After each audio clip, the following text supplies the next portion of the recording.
Bonjour à tous, bienvenue dans Monstrueusement Humain pour la série Oh la honte et la peur d'avoir honte. Et aujourd'hui, je reçois enfin Anne-Valérie Raucourt. Bonjour Anne-Valérie. Bonjour Audrey et merci vraiment pour cette invitation. Je suis très heureuse d'avoir cette belle conversation avec toi et avec vous tous. Merci. Alors c'est un honneur parce que on ne se connaît pas, on vient juste de faire connaissance et on a eu tout un parcours assez rigolo, on le disait en off, pour enfin se parler. Donc merci pour ce temps précieux que tu nous accordes et avec une thématique très rock'n'roll qui est la honte et la peur d'avoir honte. Est-ce que je vais faire les choses à l'envers parce que j'avais décidé pour tous les interviewés de faire d'une certaine manière. Et puis, je me suis dit, non, là, je vais faire différemment avec Anne-Valérie. D'abord, j'aimerais que tu répondes à cette question très simple, en apparence. Qui es-tu humainement, toi, Anne-Valérie, pardon, j'allais dire Valérie. Anne-Valérie, qui es-tu? Très simple en apparence, Oui, je sais bien. très simple dans sa longueur, pas si facile dans son expression et sa réponse. On est d'accord. Je suis une femme qui a longtemps cru qu'elle avait été déposée sur cette terre par erreur, par une hirondelle, un pélican, une cigogne. Dieu seul sait. Et dont la destination aurait dû être assurément une autre planète. Et le colis a été déposé ici, sur cette terre. Et après des années de questionnement et d'errance et de beaucoup de traversées de honte, est venu, pas un moment, mais un cheminement de décider que c'était la parfaite planète Hmm. pour être celle que j'avais à être, avec encore quelques effluves de honte qui viennent parfumer mes journées, on va certainement en parler. Ouais. Et ouais, une femme habitée par une mission, par une lumière. On parlait juste avant du fait que je suis exilée. Peut-être qu'on va parler d'exil aussi avec la honte. Intéressant que ce mot me vienne. Exilée dans un endroit qui n'est pas du tout mon bureau, que j'ai trouvé au dernier moment. Je suis coupée du monde de chez moi en ce moment. Et donc j'ai une lumière extrêmement violente, un écho dans les oreilles, un orage. Voilà, toutes les circonstances qui ne vont pas du tout pour une femme hypersensible comme moi, et pour autant tellement heureuse d'être là. Donc la réponse finalement, c'est qui suis-je? Je suis là avec toi et avec vous. Ouais, merci. Merci parce que je sais ô combien tous ces paramètres sont assez bousculants. Donc, merci.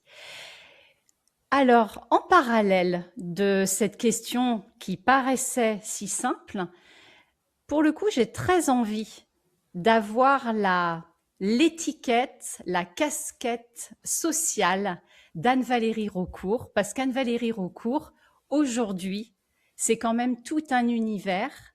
Et là, vraiment, je fais exprès de... Est-ce que tu peux nous éclairer sur ton parcours qui est assez exceptionnel? Parce que j'ai très envie justement qu'on s'appuie là-dessus, dans ce paradoxe. Et j'adore parler de paradoxe parce que tu vois, voilà, si tu peux nous expliquer un petit peu tous les espaces que tu as parcourus et qui ont dû te challenger. Alors je vais œuvrer à me livrer un exercice qui n'est pas facile pour les femmes comme nous, qui est de condenser, de contracter, Oui. de contrôler l'expansion verbale. Tu as posé le nom d'univers. J'aime beaucoup ce mot-là. J'aime beaucoup. J'ai commencé à parler de planète, de terre, comme par hasard. Tu m'amènes dans l'univers. J'aime les mots de constellation, de galaxie. Mon univers, si je commence par là, c'est une marque que maintenant j'ai posée, que j'habite, que j'incarne, qui s'appelle Hors des normes. Pas tout à fait un hasard que je l'aime, ce mot-là. Alors, je vais commencer par la casquette d'aujourd'hui. Il y a multiples casquettes. On est des femmes qui avons des empilements de casquettes mode Big Mac multicouche. Mais la casquette officielle, la casquette de la femme visible sur LinkedIn, etc., c'est une coach business qui accompagne les femmes originales, ardentes, intenses, brillantes, intelligentes. J'aime pas trop le mot d'atypique, mais souvent c'est ça l'étiquette, donc on peut l'ajouter là si on veut. Donc j'aide ces femmes-là à avoir un business extraordinaire afin de jouir d'une liberté extravagante. Et je suis obsédée en fait. Je suis obsédée. Pour moi, l'obsession, c'est un beau mot. Je n'utilise pas trop la passion. Là, si on remonte d'ailleurs à l'histoire de la passion et des passions, ça donne des choses, voilà, excessives, on va dire, dans le champ des passions. J'aime le mot d'obsession. Pour moi, c'est un très beau mot. Je suis obsédée par les rouages des business, les stratégies, tout ça, ça me passionne. C'est des trucs à décortiquer, etc. J'adore ça, comme quand je jouais au Lego, au Playmobil quand j'étais petite. Et obsédée par comprendre les humains. Et c'est très en lien. Alors là, on est là aujourd'hui, on va remonter le temps de la petite Anne-Valérie, qui a découvert à 50 ans seulement pourquoi elle s'est trouvée toute petite, tellement différente, voire divergente, voire déficiente. Et ça, c'est le parcours de beaucoup de femmes neurodivergentes. Donc j'ai appris, on va faire des voyages. Donc petite, un sentiment vraiment de différence extrême et une honte intense. Et on va faire beaucoup de ponts, je pense. Et 50 ans plus tard, j'ai reçu le fameux diagnostic que j'avais repoussé, mis sous le tapis. Je voulais pas savoir, mais je voulais savoir, mais je voulais pas savoir parce que si je savais, qu'est-ce que j'allais découvrir? Et si c'était ça, et si c'était pas ça? Et finalement, à 50 ans, je me suis dit, il faut que je sache. Donc, j'ai reçu ce fameux diagnostic qui porte le nom de diagnostic pour la partie trouble du spectre autistique. Et puis, c'est pas un diagnostic, mais c'est un bilan de très haut potentiel intellectuel. Ouais. Ce qui a expliqué tellement de choses sur ce parcours particulier de voilà une enfant, une écolière, une adolescente qui fait tout très très très très très vite. Donc bac C de l'époque très tôt. Prépa HEC, très rapide, grande école. En même temps, j'ai fait une maîtrise de droit pour faire plaisir à papa, multiples études en même temps. À 21 ans, j'avais tous mes diplômes, je commençais à travailler dans la finance. Et un joli chemin dans la finance pendant 17 ans, et puis paf, la claque de l'entrepreneuriat qui est venue me secouer et me sortir de là. Aspiration, ça serait mentir que de dire que j'aspirais au sens. À l'époque, c'était pas vrai en fait. Et à l'époque, j'aspirais à la liberté. C'était ma vraie aspiration. M'expérimenter dans une forme de liberté. Et je suis partie en 2009 dans l'entrepreneuriat. Ça fait plus de 16 ans maintenant. J'ai créé 4 entreprises, loin de l'autoroute, plein de chemins buissonniers, de chaos, d'expériences. Et très rapidement, j'en suis venue à la méditation, au coaching, une quête de moi qui se reflétait dans un chemin business qui est devenu magnifique. Merci. Oh là là, comme ça résonne. Comme ça résonne. C'est pas du tout ce que j'avais imaginé, mais j'ai envie tout de suite de rebondir sur un mot tellement important pour moi et je ne peux pas faire abstraction. Tu as parlé d'obsession et j'ai en fait envie de commencer par là puisque tu le proposes, tu l'offres, l'obsession. Et il y avait vraiment quelque chose que je voulais aborder avec toi, c'était la honte de notre vision, de notre grande vision. Alors moi, je n'ai pas encore ton parcours, mais j'ai cette obsession chevillée au corps et j'aurais voulu que tu nous éclaires sur comment on deal avec ça. Tu sais, ce truc de ne pas pouvoir se contenter, d'être animé, et alors que la société nous invite à bien autre chose, à se contenter. Et moi, c'est un terme qui est compliqué pour moi, de se contenter. Et donc, j'aurais voulu que tu nous éclaires autour de ça, de comment on deal, comment on fait pour, avec stratégie, porter, assumer cette vision, cette grande vision. Quelle magnifique question, Audrey, vraiment.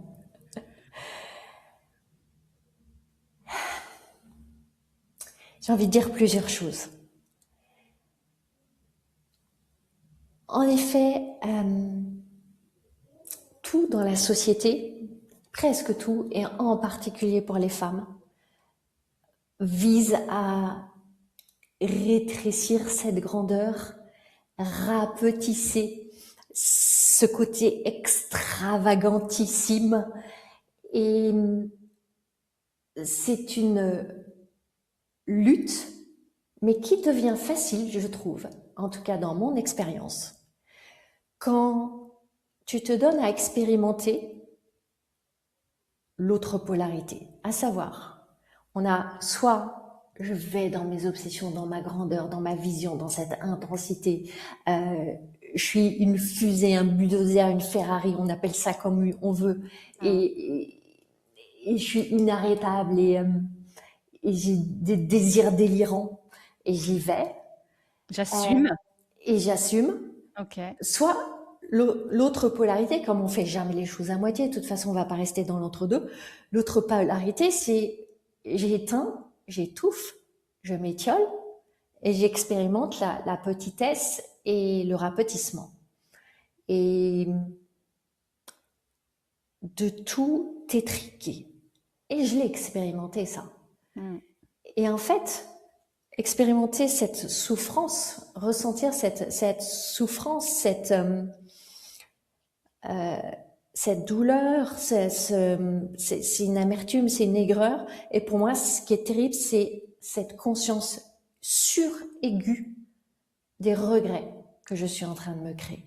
Oui. Et j'ai pas peur de mourir, mais j'ai la terreur d'être consciente au jour de ma mort et d'avoir des regrets.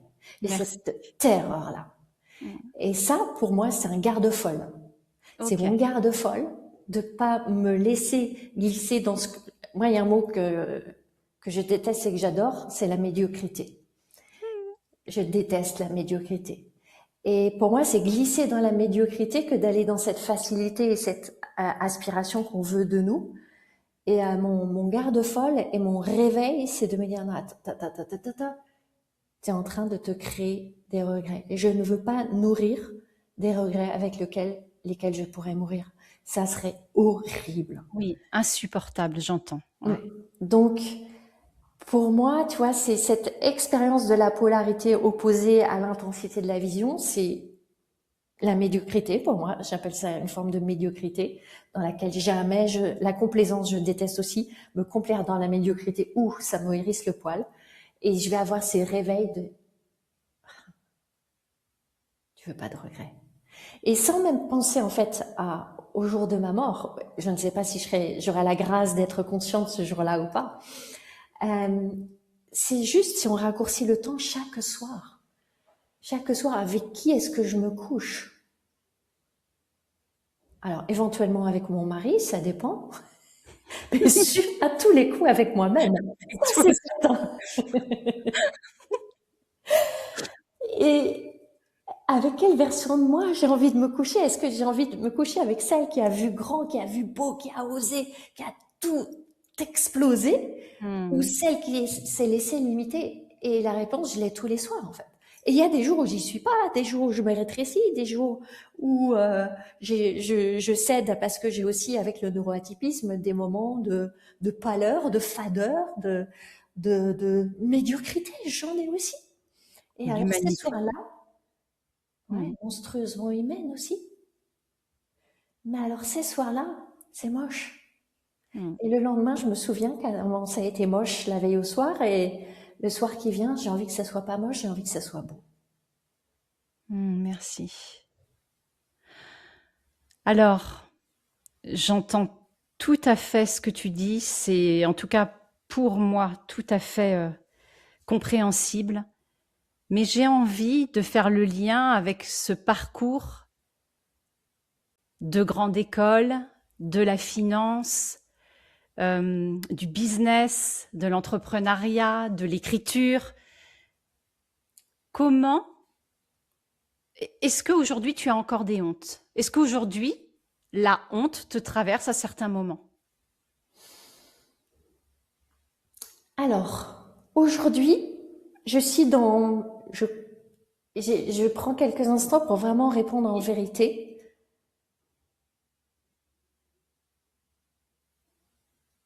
Aujourd'hui, je connais la peur d'avoir honte.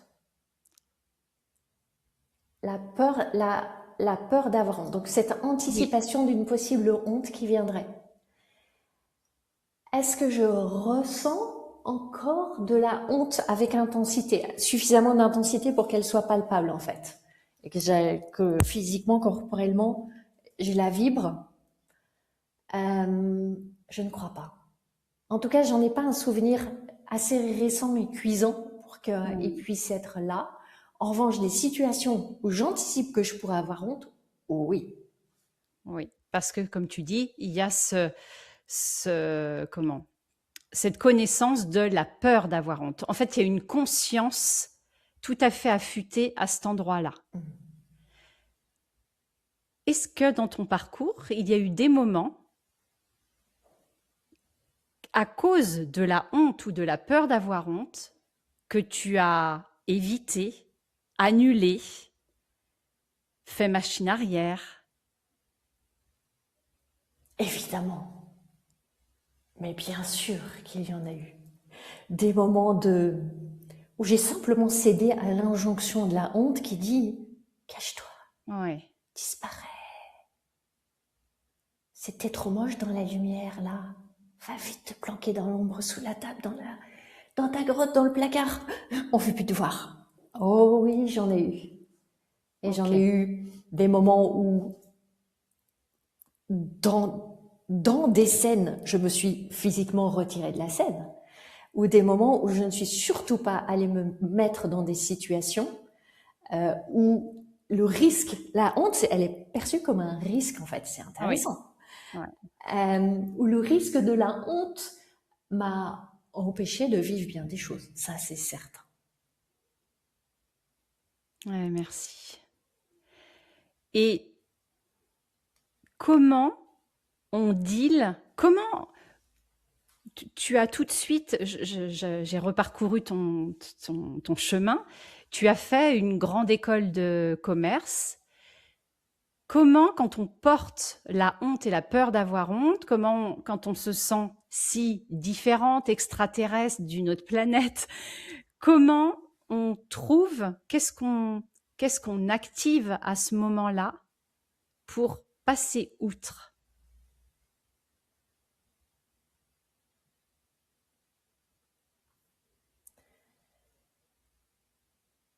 Le premier mot qui me vient, c'est la volonté, une volonté de faire. Mais c'est intéressant, le mot faire, il pourrait être écrit F-E-R et F-A-I-R-E. Ouais.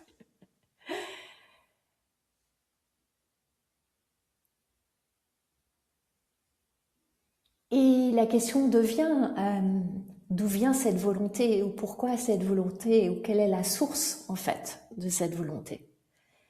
Et pour ma part, et je ne veux pas en faire une généralité, mais dans ma propre expérience,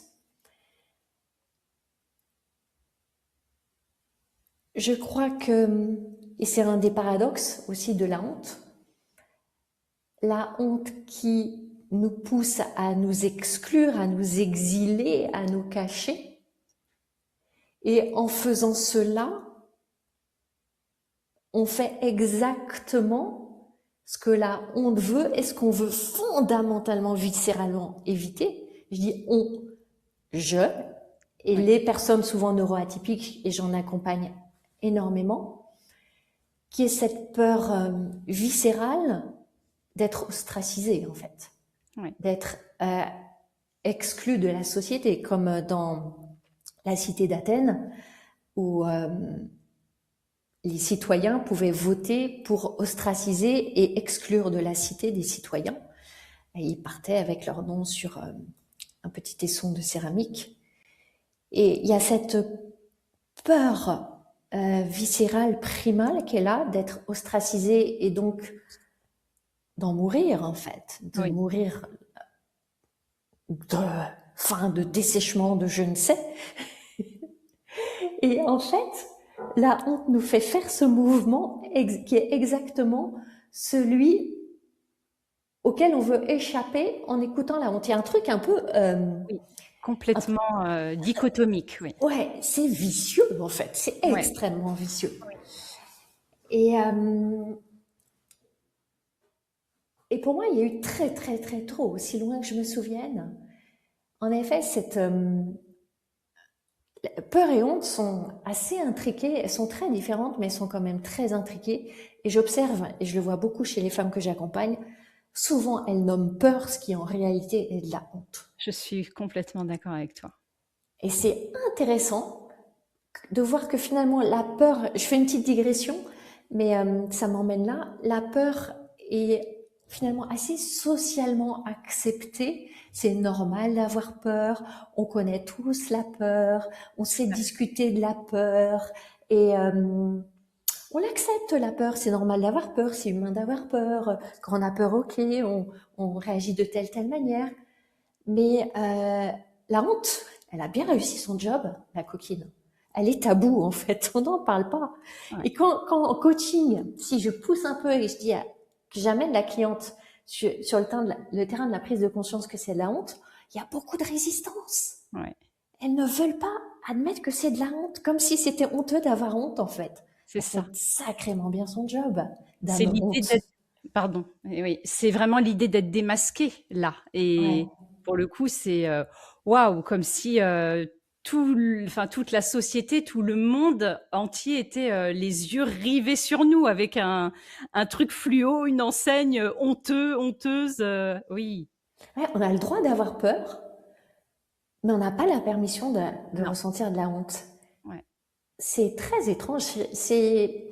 Et c'est honte, humiliation sont pas très lointaines non plus.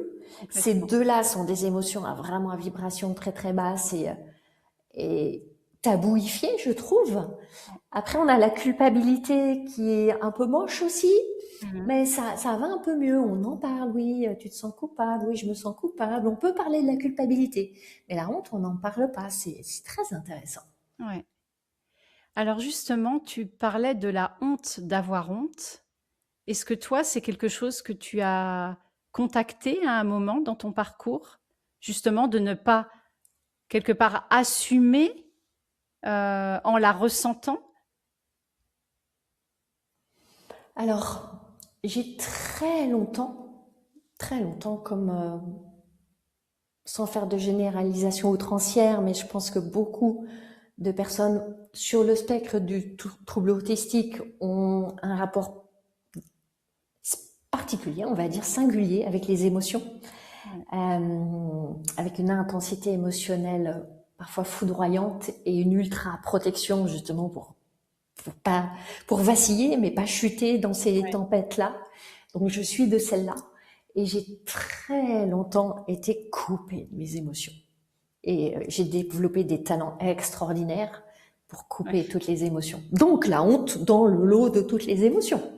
ouais. Euh, et donc c'est intéressant ce que ta question, est-ce que j'ai souvenir voilà, d'avoir ressenti cette honte, d'avoir honte. Tu vois, c'est une question qui se dépose en moi en me disant, oh, certainement, mais est-ce que j'ai eu cette acuité de ressenti émotionnel, tu vois, physique comme je peux avoir aujourd'hui, mais je l'ai développé très intentionnellement. Mmh. euh, Si je suis radicalement honnête, je ne sais pas en fait. Ouais. Certainement, mais je n'en ai pas le souvenir de l'expérience physique somatique. Et ben justement, moi, je trouve que c'est super intéressant que tu mettes ça en lumière. Parce que moi, dans toute ma communication, là, au fil du temps, autour de cette série, il y a des gens qui m'ont dit au départ, Ah, dis donc, c'est hyper intéressant comme sujet, mais moi, je me sens pas particulièrement concernée. Et moi, j'avais ma conviction complètement chevillée en me disant, mais attends, bien sûr, mais bon, en laissant les personnes faire leur chemin. Et puis, les personnes sont revenues vers moi en me disant, mais en fait, je te remercie pas, parce que je me rends compte, à force de ta communication, que j'ai peur d'avoir honte. Et là, quand tu parles de là où tu en es aujourd'hui, de te dire, ben oui, en fait, il y a des moments peut-être que j'ai contacté cette honte d'avoir honte, mais je n'en avais pas conscience. Ouais. Et je trouve que là, il y a un vrai sujet, en fait. Tu vois, de comment, toi, comme ça, est-ce que tu aurais des pistes, parce que voilà, on n'a pas du tout bossé ça, mais est-ce que tu aurais des pistes sur moi j'ai ma façon de penser par rapport à tout ce que je peux imaginer pour la suite de cette série, mais comment tu penses qu'on peut activer cette conscience de peur d'avoir honte, de honte d'avoir honte, enfin, tu vois, toute cette sensibilité comme ce signal qui dirait ah tiens là en effet j'ai honte, j'ai peur d'avoir honte. Est-ce que Ouais. Alors, je pense il y a plusieurs portes d'entrée pour accéder à la honte. Déjà, il est nécessaire de le vouloir parce que c'est pas forcément agréable non d'aller la rencontrer. du tout. C'est le genre d'émotion que c'est mieux de mettre sous le tapis et de piétiner un petit peu et de voir si elle s'écrase suffisamment sans faire une grosse bosse sur le tapis pour qu'on puisse continuer à avancer tranquillement. Donc, ça commence par le vouloir et vouloir se sentir plus humaine dans ce ressenti intégral de toutes les émotions, je crois. Ensuite, il y a des portes d'entrée, je crois, qui sont d'aller voir quels sont les déguisements derrière lesquels se cache la honte. Parce que la honte, c'est pas comme un gros monstre qui arrive tout d'un coup, je suis madame la honte. Ouais. En fait, elle va très souvent prendre des costumes. Et je crois que souvent, quand il y a de la procrastination, quand il y a du perfectionnisme, c'est un peu la même chose, quand il y a une forme de besoin de validation, quand il y a des efforts extrêmes de suradaptation, plein de pratiques de sabotage.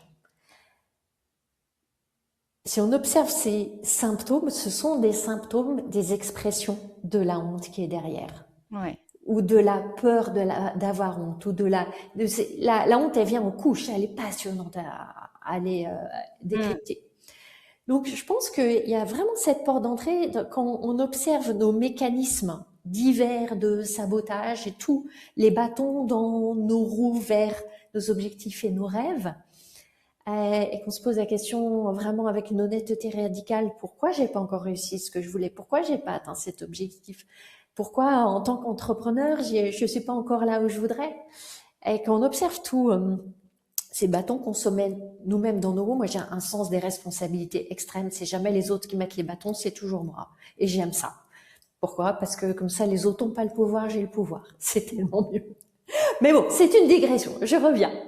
Donc, allez voir tous les déguisements de la honte et se poser la question, en fait. Tiens, là, j'aurais pu aller là, j'y suis pas allée. J'aurais pu prendre ces décisions, j'y suis pas allée. J'aurais pu dire oui à cela, j'y suis pas allée. J'aurais pu augmenter mon prix, je l'ai pas fait. J'aurais pu vendre mon offre, je l'ai pas fait. J'aurais pu proposer, je l'ai pas fait. Autosabotage. Est-ce qu'il n'y a pas de la honte derrière? Maintenant, il faut se le dire, il faut beaucoup de courage pour regarder la honte en face. Ouais, merci de dire ça. Beaucoup de courage. C'est une émotion qui, comme toutes les émotions, n'est qu'une vibration dans le corps, si on la ramène vraiment à physiologiquement ce que c'est. C'est une vibration dans le corps. Mais alors, elle est sacrément intense et désagréable et inconfortable, et voire même horrible à ressentir. Et donc, ce face avec la honte qui nous met face à toutes les injonctions de la honte qui nous hurlent des trucs horribles au visage, il faut une bonne dose de courage pour y aller. et aller la rencontrer. Et c'est aussi pour ça que je vais pas prêcher pour ma chapelle, je suis convaincue de ça. C'est très précieux d'être accompagné pour aller, si on veut aller explorer la honte. Hmm.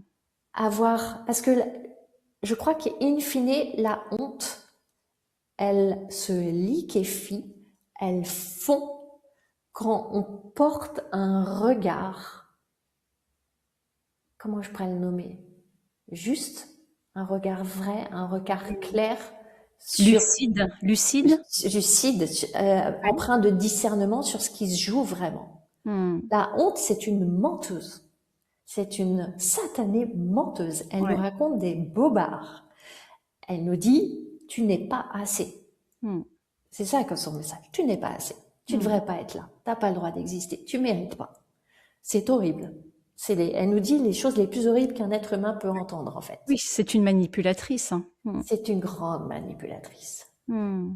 Et elle a des talents d'influence subliminale sur nous très forts. Donc, il faut beaucoup de courage, d'ancrage, de force intérieure pour lui faire face. Par définition, lui faire face, c'est s'exposer à être laminé, puisque c'est ça, c'est une faucheuse. C'est une faucheuse. Oui. Ouais, Donc, c'est être intéressant. accompagné par quelqu'un qui nous aide à poser ce regard, un regard chaud, qui, comme si elle était une statue de glace, la fait fondre, en fait. Parce que nous, on Ouais. n'est peut-être pas en mesure d'avoir ce regard chaud. Et être accompagné par quelqu'un qui va poser ce regard, qui va lui répondre, qui va mettre les mots justes, qui va montrer l'autre part de la vérité, en fait. Ben, ça peut être tellement précieux pour faire ce Hmm. voyage. Ouais. Merci de dire ça, Anne-Valérie, et ça rejoint énormément ma vision qui est, moi je crois beaucoup au pouvoir du lien émotionnel d'un groupe pour pouvoir s'identifier les uns les autres, c'est-à-dire aussi être soutenu par le regard de l'autre, mais aussi dans le regard de l'autre, trouver l'amour, celui qui se reconnaît dans la parole exprimée. Et en fait, je trouve que c'est une vraie puissance. Donc, merci d'éclairer ça. Et là, tu as exprimé un mot tout de suite que je trouve génial parce que je ne l'avais pas du tout fait rentrer dans mon monde et pourtant il fait sens. C'est le mot faucheuse. Et en fait, quand tu dis que c'est une faucheuse, moi, la faucheuse que je connais symboliquement, c'est la mort.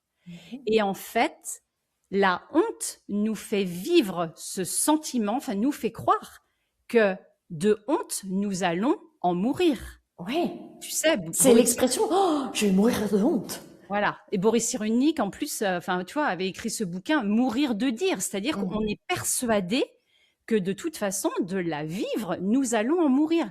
Et en fait, tout à coup, tu dis c'est une faucheuse, et je me dis mais oui, en fait, il n'y a pas que la mort qui est une faucheuse, la honte en est une. Et merci pour ça, parce que alors là, c'est une révélation complète pour moi, là, tout à coup. Donc, merci, vraiment.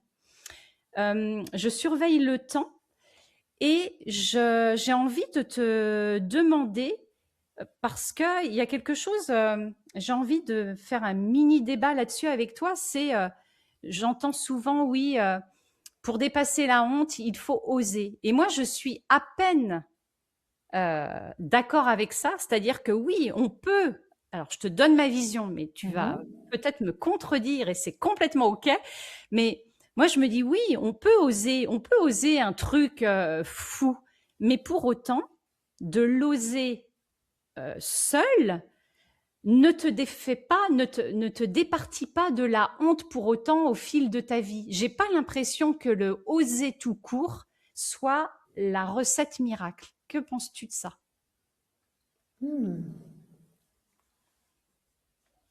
C'est une très belle question.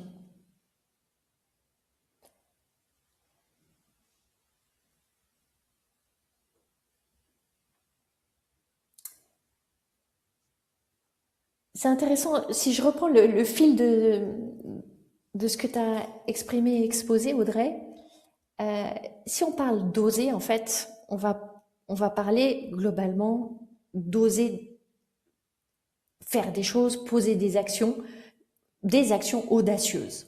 Oui.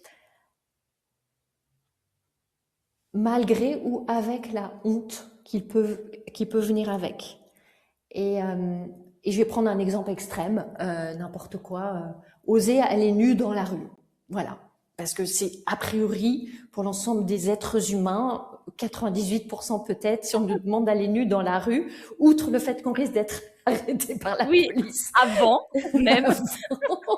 Ou après quelques pas, c'est quelque chose qui va, en tout cas moi, si on me donnait ce défi, je ressentirais de la honte, je l'avoue. Et donc, si j'osais le faire, parce que j'ai en même temps le goût du défi et du challenge, et pourquoi pas, ne me prenez pas au défi, chers amis, pour autant. En fait, oui, j'irai avec de la honte, elle serait là. J'irai avec de la honte, elle va pas disparaître parce que j'ose le faire, en fait. La différence, c'est que la honte va pas disparaître, mais je vais assumer d'y aller avec le terrible inconfort d'avoir la honte sous mes bras, d'aller nu dans la rue. Est-ce que après avoir posé l'acte, je ne ressentirai plus de honte? Non, en fait. Si on donne un autre défi du même acabit, la honte, elle sera encore là. Ça ne changera rien au fait.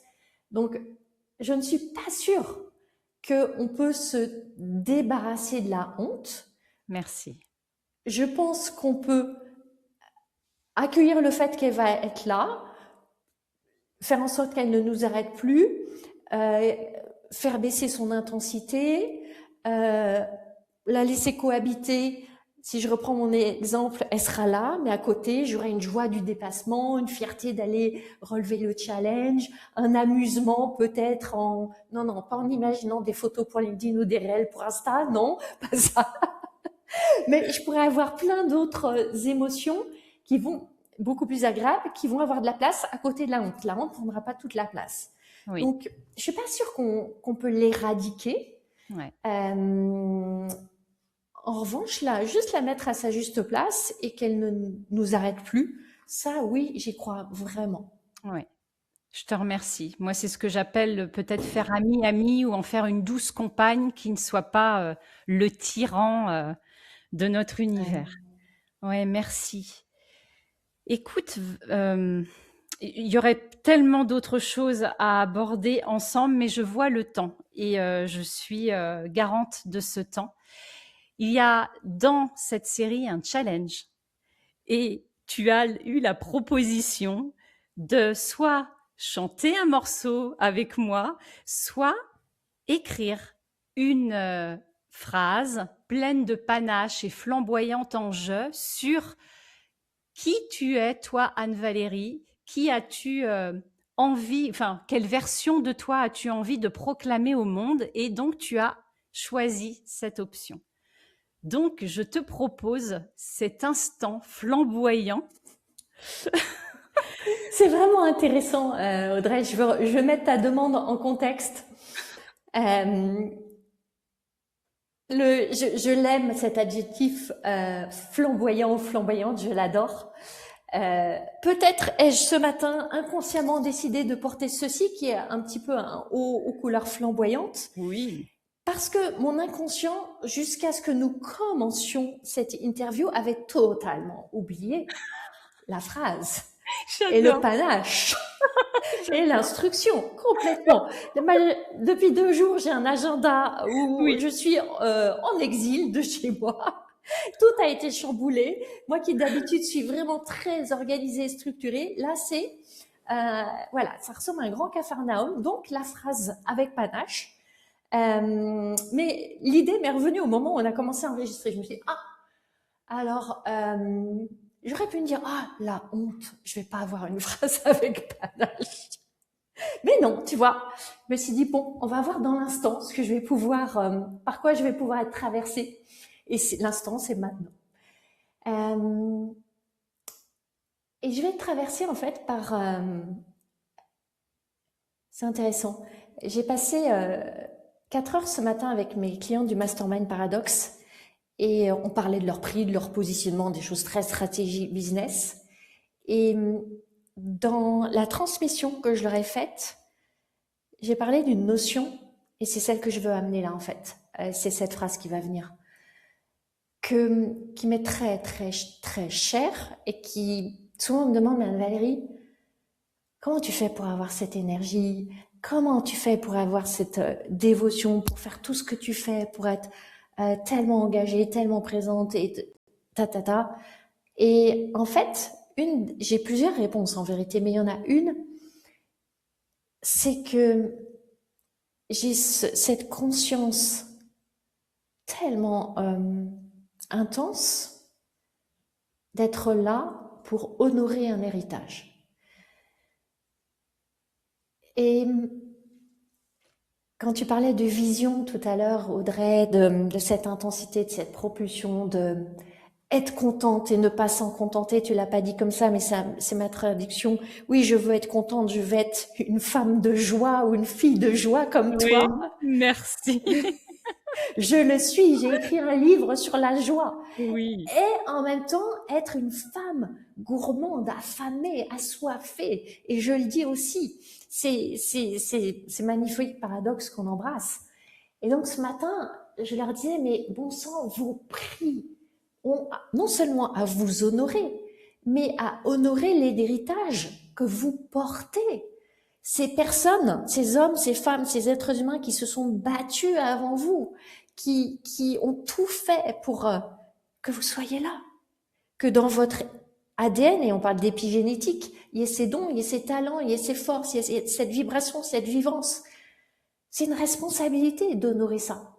Et donc, je suis ici pour honorer celles et ceux, mais celles surtout, qui se sont battues avant nous.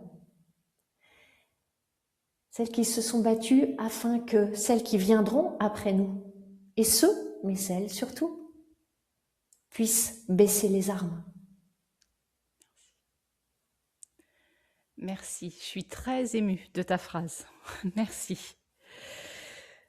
Merci Anne-Valérie. J'aurais tellement d'autres choses à partager avec toi. Merci pour ce temps, pour ton temps, d'avoir honoré aussi ma vision, ce que je suis en train de mettre en place, que enfin j'assume autour de cette honte. Merci beaucoup. Est-ce que tu as envie de déposer un dernier mot ou est-ce que c'est juste pour toi? Il y a un mot là qui me crève les yeux, c'est ton mot amour. Mmh. Et tu me demandais comment on fait fondre je vais dire la mort, tu vois, la mort de la faucheuse de la honte, tu vois, amour, mort, on est dans tout ça. Comment on fait fondre la honte? Et je crois que finalement, l'arme suprême, c'est l'amour. Ouais. Merci. Merci beaucoup Anne-Valérie pour ton précieux partage. Merci Et beaucoup puis, à toi, Audrey. à bientôt.